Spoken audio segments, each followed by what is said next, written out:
A paz de Cristo, queridos, é com alegria e satisfação que mais uma vez nós estamos chegando aqui para abençoarmos as vidas de professores e alunos da EBD.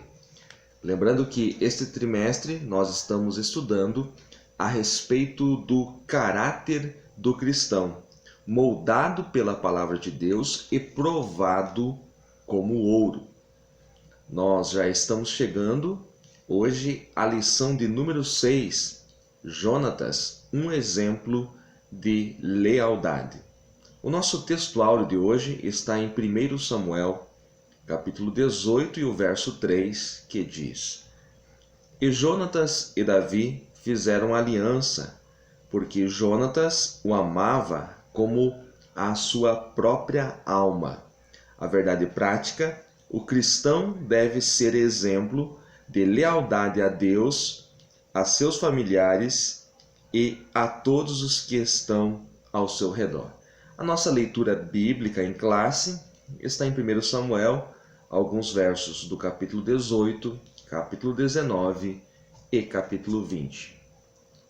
Antes de iniciar, eu quero deixar aqui alguns abraços. Irmã Rose, de Ribeirão, Pernambuco. A irmã Denise, da AD de Nova Brasília, Cariacica, Espírito Santo. O irmão Carlos César Romão, superintendente da EBD Roda de Fogo, em Recife, Pernambuco. O Jardiel Albuquerque, de Moreno, Pernambuco, sempre compartilhando os nossos vídeos no seu blog, nas suas redes sociais. O professor Eliandro Venâncio, de São Mateus, Espírito Santo, da Igreja Pentecostal Deus e Amor. A irmã Cidinha, da AD Belém, em Hortolândia, São Paulo. O presbítero Geovando, do Ministério Vida Eterna. É a primeira vez que ele está acompanhando, que seja a primeira de muitas. Só faltou aqui colocar a cidade, eu não anotei. O Roberto Carlos, da AD Belém, setor 45, pastor Edson José dos Santos, também não anotei aqui a sua cidade. Estes são alguns dos irmãos que deixaram aí seus nomes. Se eu não falei seu nome aqui nesta pré-aula, eu vou estar falando na próxima. O nome Jonatas significa dado por Deus. Jonatas era filho de Saul. Aliás, era o primeiro filho de Saul, primogênito de Saul, que foi o primeiro rei de Israel. Portanto, depois de Saul, a sucessão natural do reino seria Jonatas. Em primeiro lugar, vamos analisar a circunstância em que Jonatas e Davi se conheceram. Havia uma guerra constante entre Israel e os filisteus. E eles estão aqui no capítulo 17, acampados, numa guerra que na verdade vai mudar a história do reino de Israel. Há um desafiante, o gigante Golias, que pede um homem para que vá guerrear com ele.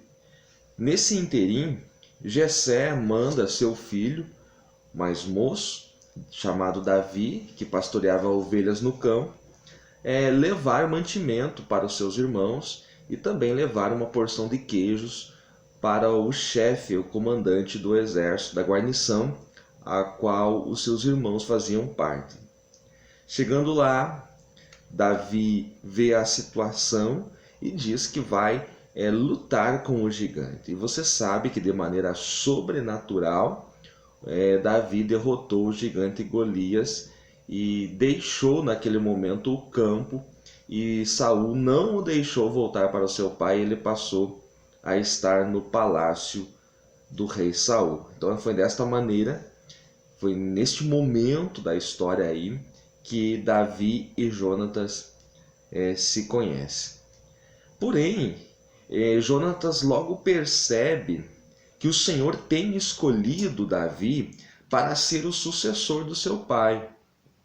Jonatas sabia de tudo aquilo que o seu pai havia feito em relação ao profeta, ao sacerdote Samuel, a maneira como Saul o havia desobedecido e como o Senhor já havia rasgado o reino da dinastia de Saul. Então Jonatas tem uma amizade com Davi, mesmo sabendo que Davi será o sucessor do seu pai e não ele, Jonatas. Então eu aprendo aqui que Jonatas entendia que Israel pertence ao Senhor e ele dá o reino a quem quer.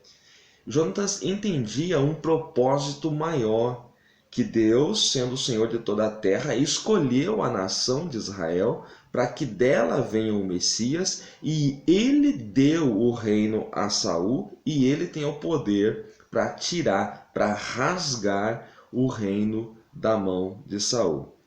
Esta é uma necessidade que há nos dias atuais. Há uma necessidade plena dos homens, que os homens entendam que os propósitos do Senhor estão acima dos seus.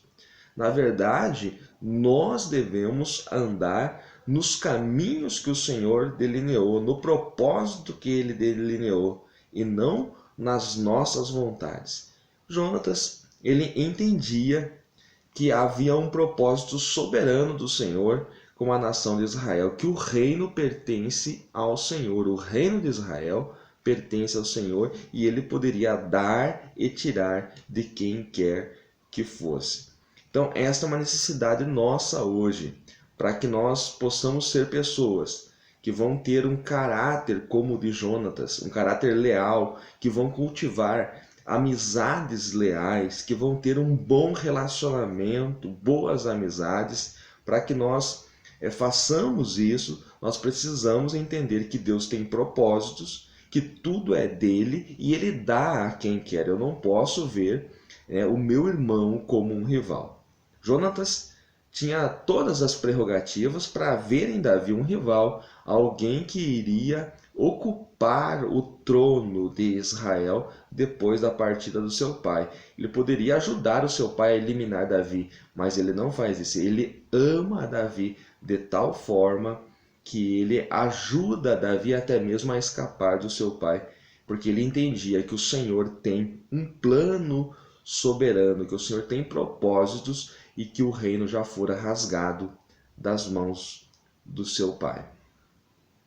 Em 1 Samuel, capítulo 18, e o versículo 4, eu posso ver ali que Jonatas despojou da capa, como também das suas vestes, da espada, do seu arco e do seu cinto.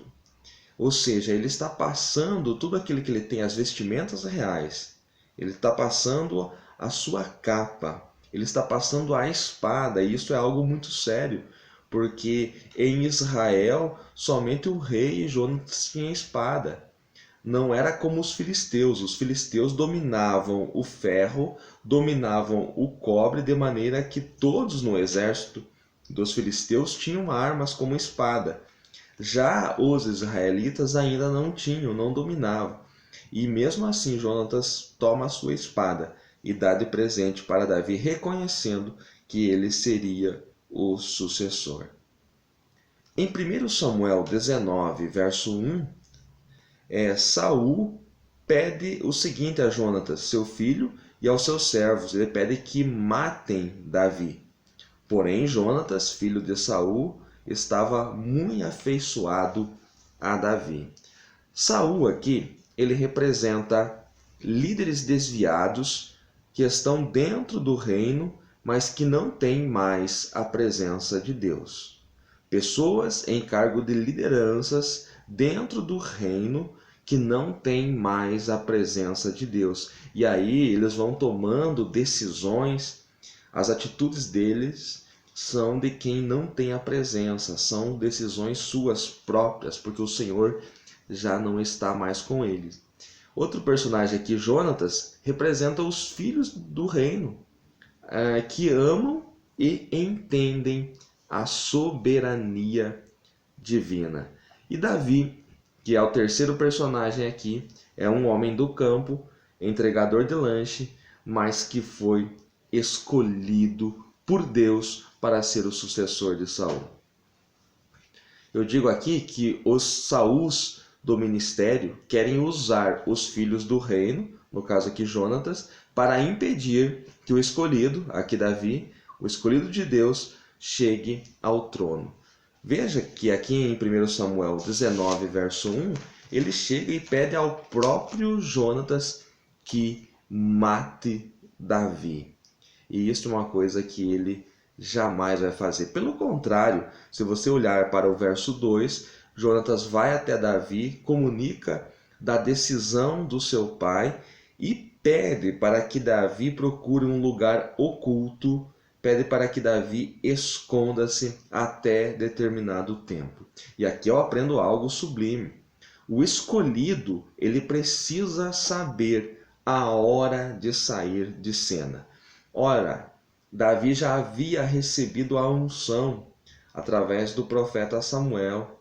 Davi já sabia quem ele seria, mas todavia ele teve que sair um tempo de cena, porque senão ele morreria antes da hora e ele não ocuparia o lugar que Deus preparou para ele. O escolhido precisa saber a hora de ocultar-se, a hora de esconder-se. E é isto que Jonatas vai fazer, vai dizer para Davi: esconda-se, fique em oculto, até que eu lhe diga mais.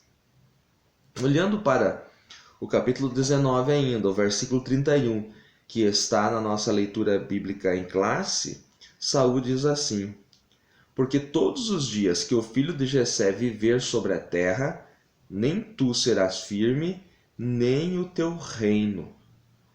Nem tu serás firme, nem o teu reino. Líderes de Saul não entendem que a firmeza é fazer a vontade de Deus. Ele diz: o teu reino não será firme, mas o reino não era de Jonatas. Muito menos o reino era de Saul. O que é estar firme? O que é firmeza? Firmeza é fazer a vontade do Senhor. E mais, ele não entendia que o reino também não era dele. O reino pertence a Deus, que outorga a quem ele quer. Deus é soberano. O maior risco de um líder, que foi algo que Saul comentou aqui, é ele pensar que ele é dono daquilo que o Senhor lhe deu para fazer, lhe outorgou. Saul achava que era dono do reino, então o reino seria de Jonatas quando ele não tivesse mais. Pelo contrário, o Senhor já havia, ainda em vida, enquanto Saul estava com vida, já rasgado o seu reino, como o próprio Samuel já profetizou para ele. Algo interessante que o comentarista traz aqui, eu quero destacar, no terceiro tópico, diz assim: um exemplo para os dias presentes.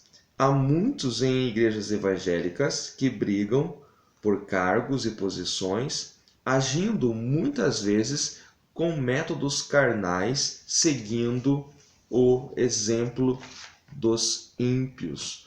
Pessoas brigando por posições, utilizando-se de métodos carnais e demonstrando a impiedade. Por quê? Porque não entendem nada de reino, não entendem nada do propósito soberano do Senhor. A vontade do Senhor é que nós sejamos um corpo. Para nós sermos um corpo, nós precisamos entender que Deus escolhe a cada um para uma obra específica. Talvez aquilo que Deus me chamou não seja o mesmo chamado para você. Nós temos funções diferentes no reino. O problema é que as pessoas que não têm conhecimento do reino de Deus, eles estão brigando por posições, utilizando de métodos carnais e cometendo impiedades. E isto é algo lamentável. Jonatas tinha uma posição, ele era príncipe em Israel, ele poderia brigar por isso, para salvar o seu reino. Não, ele manteve-se leal primeiro a Deus, depois a Davi e depois até mesmo ao próprio Saul, seu pai. Algo importante que eu aprendo aqui é que o caráter ele não é herdado, ele é demonstrado. Aqui no terceiro tópico, até o comentarista diz que há um provérbio popular que diz tal pai, tal filho. Esta regra ela não se coloca aqui na situação de Saul e Jonatas. Por quê? Jonatas era corajoso, Jonatas era humilde, Jonatas era seguro, Jonatas abria mão daquilo que tinha. Pelo contrário, Saul era inseguro. Ele achava que qualquer um que estava perto dele estava ali por interesse, para tirar-lhe o reino, para usurpar algo que era dele. Era totalmente inseguro. E Saul também era arrogante, não abria mão de nada. A humildade passava longe deste homem. Então nós vemos aqui um pai com essas características, e mesmo assim o caráter do seu filho Jonatas foi moldado de forma totalmente diferente, um caráter leal, um caráter pacífico, corajoso e humilde. Bem, nós estamos falando a respeito da lealdade de Jonatas. Mas a quem essa lealdade? A Davi? Não somente. Em primeiro lugar, Jonatas era leal a Deus. Ele ouviu de alguma forma a voz de Deus. Deus se manifestou a ele. O plano de Deus foi-lhe revelado e ele entendeu e aceitou e colaborou com Davi. Em segundo lugar, Jonatas foi leal a Davi, aquele amigo que ele conheceu no dia da batalha com os filisteus. Foi o seu melhor amigo, a quem ele muito amou e que também, depois que Jonatas morreu na batalha, Davi foi bondoso para com a sua família, né? Até mesmo Mefibosete ele levou para o palácio, honrando uma aliança que eles haviam feito.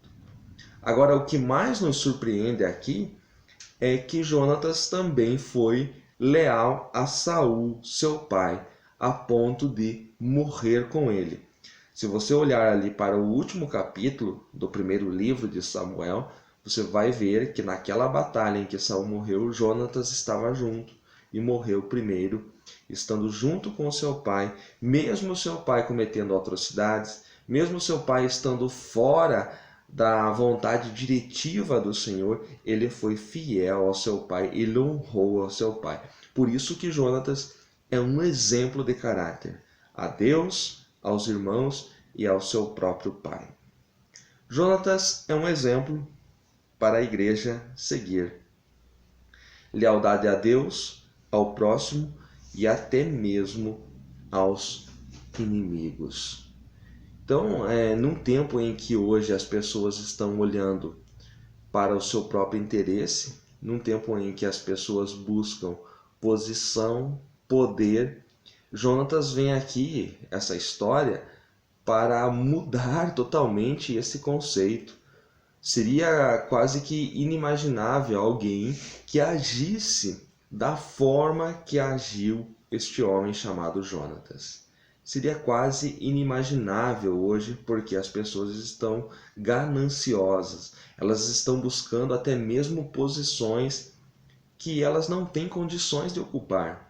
Tudo isso em busca de uma coisa chamada poder. Mas Jonatas não, pelo contrário, ele abre mão de um reino, porque ele entende que Deus tem um plano soberano. Deus é soberano e ele escolheu dar o reino a Davi. Ele foi o melhor amigo de Davi e jamais o obstruiu até que ele chegasse ao reino. Ele sabia que Deus havia prometido o reino a Davi. É necessário nós tomarmos essa história de Jonatas e imitarmos. Nós não somos melhores do que ninguém.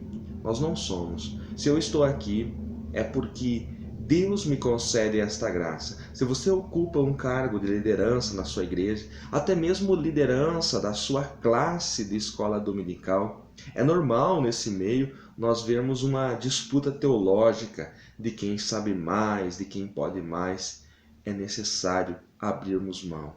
É necessário nós entendermos que Deus chama cada um para uma obra específica. E o lugar que você ocupa, você está ali até o momento em que Deus diz para você estar ali. Talvez Deus tenha até coisas maiores para alguém, mas como a pessoa está apegada àquela posição, àquele cargo, ela não consegue sair, não consegue ver que Deus quer que outro ocupe aquele lugar para colocar aquela pessoa no lugar mais alto.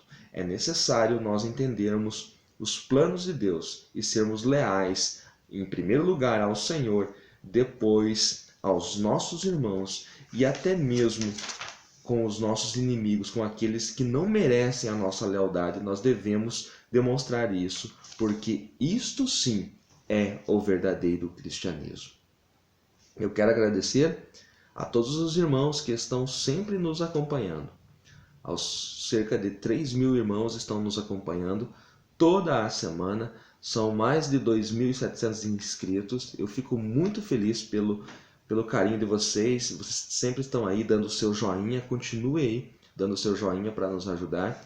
Eu lembro que nós temos aula para juvenis. Eu vou deixar o link na descrição. E também mais alguns canais parceiros. Eu deixo o link na descrição. Eu digo aos irmãos que não é possível responder a todos os irmãos individualmente, no e-mail, no Facebook, mas na medida do possível eu vou lhes respondendo. Se você ainda não é nosso amigo no Facebook, eu também vou deixar o link logo mais abaixo. Que Deus abençoe a todos, em nome de Jesus.